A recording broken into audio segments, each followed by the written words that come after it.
మీరు అలా ఉన్నారు, కొంచెం మీరు ఇక్కడే ఉన్నారు.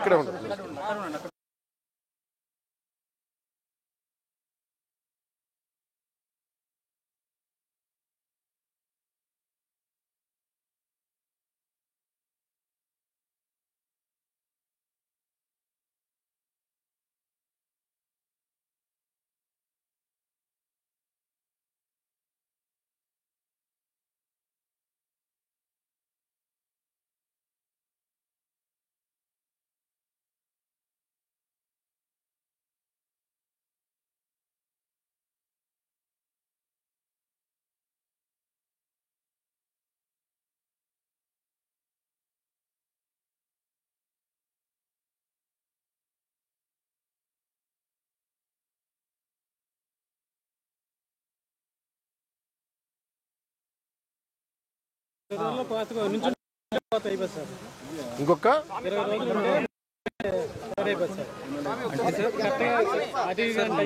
మనకు సార్ ఇప్పుడు చూడండి సార్, ఇది గ్రెయిన్ ఉండాలి సార్ దీని లోపల.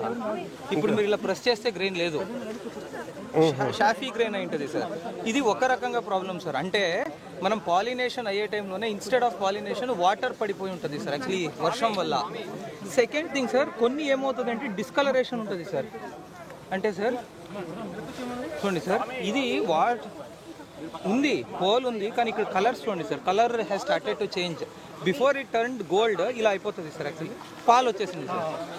అంటే గ్రెయిన్ పాలు హార్డన్ అయితే గింజ అవుతుంది సార్, అంతే కదా. అది ఇంకో 15-20 days అయి ఉంటే మొత్తం క్రాప్ వాళ్ళకి చేతికి వచ్చేసేది sir. This is mostly because of విండే సార్. గాలి వల్ల ఇలా పడిపోతుంది సార్. ఫస్ట్ కింద అప్పుడు వాటర్ ఉంటే ఇంకా మునిగిపోయి డిస్కలరేషన్ కూడా బయటకు వెళ్ళే సౌకర్యం తక్కువ సార్. మీది ఎన్ని ఎకరాలు పోయింది? 5 ఎకరాలు సార్. 5 ఎకరాలు. ఇది ఇక్కడి నుంచి అక్కడ దాకా వరకు డౌన్ అయ్యి సార్. మొత్తం ఫ్లాట్ సార్. మొత్తం 30 ఎకరాలు ఉంది కొట్టు వరకు. 30 ఎకరాలు మొత్తం కౌలా? కౌలు వచ్చి ఎకరానికి వచ్చి 18 బస్తాలు ఉంటాయి సార్ కౌలు. ఇంకొక విషయం ఏంటంటే సార్ వాళ్ళు చెప్పేది, ఇది మామూలుగా కోత అయితే మిషన్తో కోయదు, కానీ ఇది మిషన్తో ఇప్పుడు కోయలేరు. వీళ్ళు చేతితోటే కోయాలి. చేతితో కోస్తే ఎకరానికి 30,000 ఎక్స్పెండిచర్ ఎక్కువ అయిపోతుంది. ఎక్స్పెండిచర్ ఎక్కడి నుంచి ఖర్చు సార్ మరి ఎకరానికి 30,000 అవుతుంది సార్ చేతికి వచ్చేసరికి. ఈ పడిపోయింది ఇలా వదిలేం కదా సార్, దీన్ని మళ్ళీ ఏదో విధంగా దరి తీర్చి వాళ్ళు అది మెయిన్ ఇష్యూ చెబుతున్నారు. కొంచెం మళ్ళీ ఏదో విధంగా కోసి అయిన వరకు అయినా సరే కోసి కొట్టేట్టాలి సార్. మళ్ళీ నెక్స్ట్ మినుము పట్ట వేయాలన్నా దీన్ని క్లియర్ చేయాల్సింది. ఇలా వదిలేస్తేనేమో ఈ అయ్యే 5 బత్తాలు ఏదన్నా అయినా పైకందులు ఎక్కడికందులు ఉంచున్నా అవి కూడా మనకి ఇస్తారు.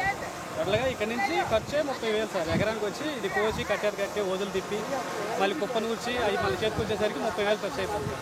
కుప్ప వేసి అదే నుంచుని ఉంటే మిషన్ కోతకు వస్తే సార్ ఒక ఎకరానికి వచ్చేసరికి 3,000-4,000 రూపాయలు ఎకరానికి ఖర్చు మిషన్ ఖర్చుతో ఒడ్డుకు వచ్చేస్తుంది. ఏమన్నా ఆ పచ్చి ఒడ్డు మిల్లుకి మా సొసైటీ ద్వారా బ్యాంకుల ద్వారా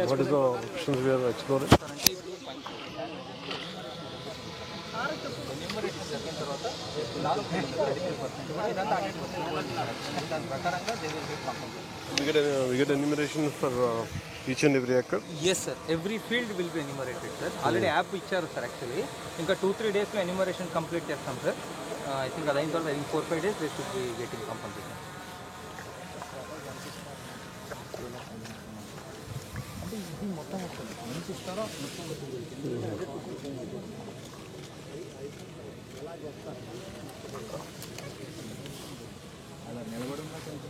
తప్పే ఉంది సార్. లోపల తప్పే ఉంటుంది తప్ప పాలు పోసుకునే సిచ్యువేషన్ లేదు సార్.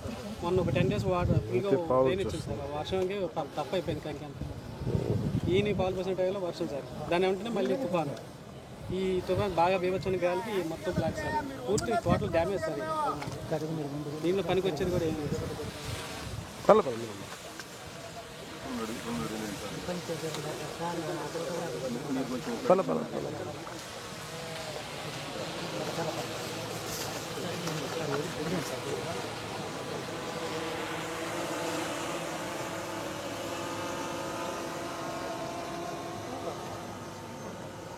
మెయిన్ ఈ ఏరియాలో ఎప్పుడు ప్రాబ్లమ్స్ సార్. ఇది Diviseema sir. Actually if you recollect sir 1977లో కూడా మేజర్ సైక్లోన్ ఇదే ఏరియా సార్. యాక్చువల్లీ అది కొంచెం కృష్ణా జిల్లాలోనే కొంచెం బయటకు వచ్చినట్టు ఉంటుంది సార్. యాక్చువల్లీ దానివల్ల it gets expose to more winds very often sir. Actually దానివల్ల వేరే చోటు ఉన్న ఇంపాక్ట్ కన్నా ఇక్కడ ఇంపాక్ట్ ఎక్కువ ఉంటుంది. ఇప్పుడు డిస్ట్రిక్ట్లో సార్ మనకు టోటలీ పడిపోయిన చెట్లలో దాదాపు 80% చెట్లు ఇదే ఏరియా సార్. ఇంకొక 3-4 మండల్స్లోనే ఉన్నాయి. So they are very vulnerable sir. రెండోసారి అవుట్ ఫాల్స్ గత ప్రభుత్వం దాన్ని నెగ్లెక్ట్ చేసింది. ఏది సార్? అవుట్ ఫాల్స్ గేట్లు మీరు కూడా అవునవునవునవును. అది 38 కోట్లతో గవర్నమెంట్కి వెళ్ళింది. అది అయితే తప్ప 5,000 ఎకరాలు వాళ్ళ సముద్ర నీరు వచ్చి పంట పండించుకుంటారు సార్. కాన్సెప్ట్ ఏమంటే సార్, ఈ డ్రైనేజ్ మురికి కాలువ వాటర్ సముద్రానికి వెళ్ళాలి సార్. ఈ అవుట్ ఫాల్స్ లూయిస్ ఉంటే ఇది వెళ్తుంది, అక్కడి నుంచి కాదు. బట్ ఇప్పుడు అవుట్ ఫాల్స్ లూయిస్ లేదు కనుక we cannot control sea water intruding into drainage sir. దానివల్ల కూడాను ఇనండేషన్ ఎక్కువైపోతుంది సార్. అప్పుడు పంట నష్టం ఎక్కువవుతుంది సార్. అందులో సముద్ర మట్టాలు పెరుగుతున్నాయి సార్. దానివల్ల కూడా అంటే సముద్రం నీరు ఇటు వచ్చేస్తుంది. కోటి ఎక్కినప్పుడు కోర్టు వచ్చేస్తూ ఉంటుందా? కోటి వచ్చినప్పుడు వాటర్ కిందకి వెళ్తుంది సార్. జగదట్టేసినప్పుడు ఈ పొలాల నీరు బయటకు వెళ్ళదు సార్. ఎలా రెండు మండలాల్లో చేరుతుంది. పర్మనెంట్ సొల్యూషన్ మళ్ళీ కట్టడానికి వస్తుంది. పాత అవుట్ ఫాల్స్ లూయిస్ ని కరెక్ట్ గా పెడితే సార్ మానిటరింగ్ అయిపోతుంది సార్. ఇంకా మనం అక్కడ నుంచి వచ్చే వాటర్ ఇటువైపు రాదు, ఓన్లీ ఇక్కడ నుంచి అక్కడ పంపించే వాటరే ఉంటుంది సార్. దానివల్ల at least 50% of the inundation straight away తగ్గిపోతుంది సార్. అది చాలా ఇప్పుడు దాదాపు 5,000 ఎకరాల్లో నీరు ఉంది. ఇది ఒక రికరింగ్ ఇష్యూనా? అవును sir, very very recurring issue. ఒకసారి అసలు వీడియో కూడా తెచ్చాం సార్, డ్రోన్ వీడియో. యాక్చువల్గా మనం అక్కడికి వెళ్తాను, వీళ్ళు ఇక్కడ వచ్చారు కలెక్టర్ గారు.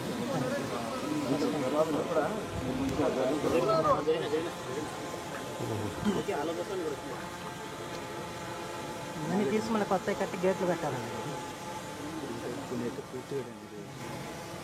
ఇంకంతే మా రీకన్స్ట్రక్ట్ చేయాలి. అప్పుడు మీరు కూడా వచ్చి మాట్లాడుతుంది.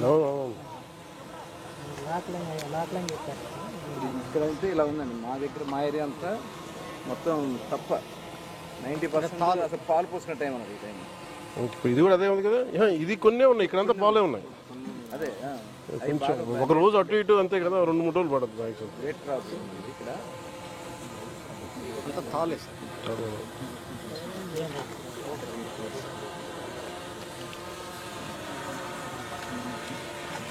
మనకి అలాగే ఇప్పుడు ఫస్ట్ ప్రైమరీ మనకు ఒక కాంపెన్సేషన్, రెండు we had find solution. Permanent solution at least ఒక 60% తగ్గుతుంది కదా. ఇప్పుడు రికలెక్ట్ సార్, విజయవాడ ఫ్లడ్స్లో కూడా సార్, విజయవాడలో వాటర్ అన్ని రోజులు ఉండడానికి కూడా కారణం వెనక్కి పోటు సార్. యాక్చువల్లీ అప్పుడు సముద్రం was not observing the water sir. Actually అప్పుడు అంటే అప్పుడు అఫ్కోర్స్ సార్, అప్పుడు పౌర్ణమి అది ఉంటుంది. బట్ ఇక్కడ సిమిలర్ ఇక్కడ వేరే టైంలో కూడా అది వచ్చేస్తుంది. నీరు వస్తా ఉంటే ఈ నీరు అట్లా వెళ్తుంది కదా. అంతే కదా.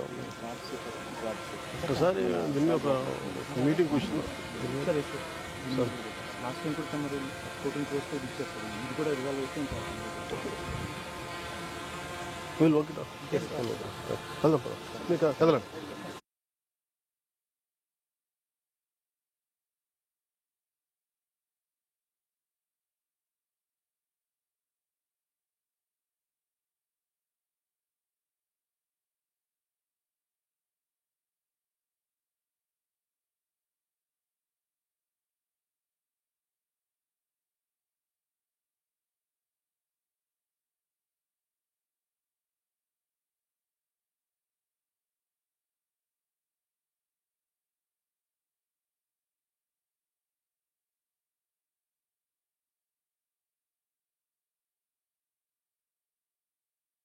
అయితే ఆధారం ఏముంటుందా? ఆధారం ఉంటుందా మాకు బతుకోవాలి మేము. మీ పేరు? బాగున్నాయి. మీరు ఎంత కౌలు చేస్తారు? 5 ఎకరాలున్నారా 5.5 అండి. మీ పక్కన ఇటు వచ్చి మీరు ఇటు పక్కన రైతులే మాకేం ఇవ్వరు. కింద వచ్చినప్పుడు ఏదన్నా జరిగినప్పుడు ఏమన్నా కావాలంటే ఇవ్వరు మాకు. ఆధార్ కార్డు లేదు, నేను మాట్లాడతాను. సరే కౌలు రైతులకు నాకు అవగాహన ఉంది, నేను మాట్లాడతాను. తప్పనిసరిగా అయ్యా నువ్వు బాగా ఉండాలి, మాకు మేలు జరగాలి. పల జాగ్రత్త. మీ పేరు ఏమన్నారు? గోవాడు నాగేశ్వరం. మీ పేరు? రమేష్ అండి. అయ్యా ఓకే.